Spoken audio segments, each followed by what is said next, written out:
And so just to give people an example, I could be walking down the street and I could capture 3 ideas. One could be, I need to get married.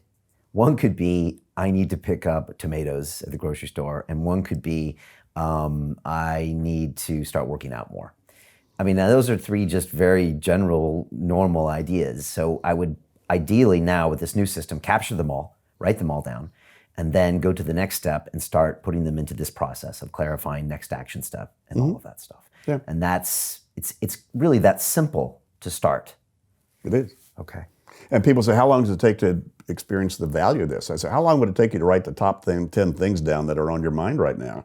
And how long would it take you to decide the very next action you would need to take if that was the only thing you needed to do in your life? Oh, about 2 minutes. And watch what happens. So now how long will it take before that's a habit in your life that you can't stand not doing that? Give yourself a couple of years. Okay, a couple of years, and then it'll be part of who you are. As long as some part of you keeps being interested in having a clear head. The real problem is most people don't realize when they don't have a clear head. Those people just live in fog in a way. And you wouldn't know that until you got rid of the fog.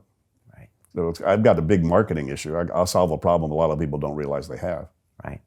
Yeah, in one of your TED Talks, you said, most of you won't take action on this because you don't know you need it or you don't realize you need it. Because you think, I've got a few friends, I've got a job, I'm getting my education, everything's going pretty good. And it's hard to see that actually there's a lot of fog in there. Yeah. And I'm not trying to beat anybody up and tell them they should get rid of the fog. I'm just saying, look, if you want to get rid of the fog, could you use more space?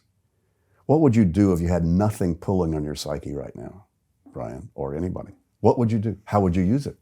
Because I guarantee you, of all the thousands of people that have implemented this over the years, and I've worked with a lot of them, that without exception, you implement these best practices, it creates more room.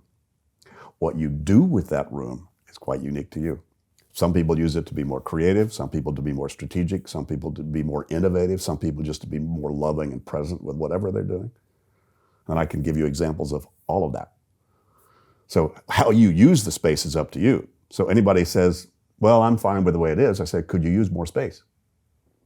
Could you use, what would you do if you had nothing pulling on you right now? And so getting people to kind of scratch their head and say, oh yeah, I guess I have stuff pulling on me right now. Well, what if they weren't? What if it wasn't? So, so that's trying to convince people about either the need to do this or not. And, over all these years, the people that have been most attracted to this are the people who need it the least.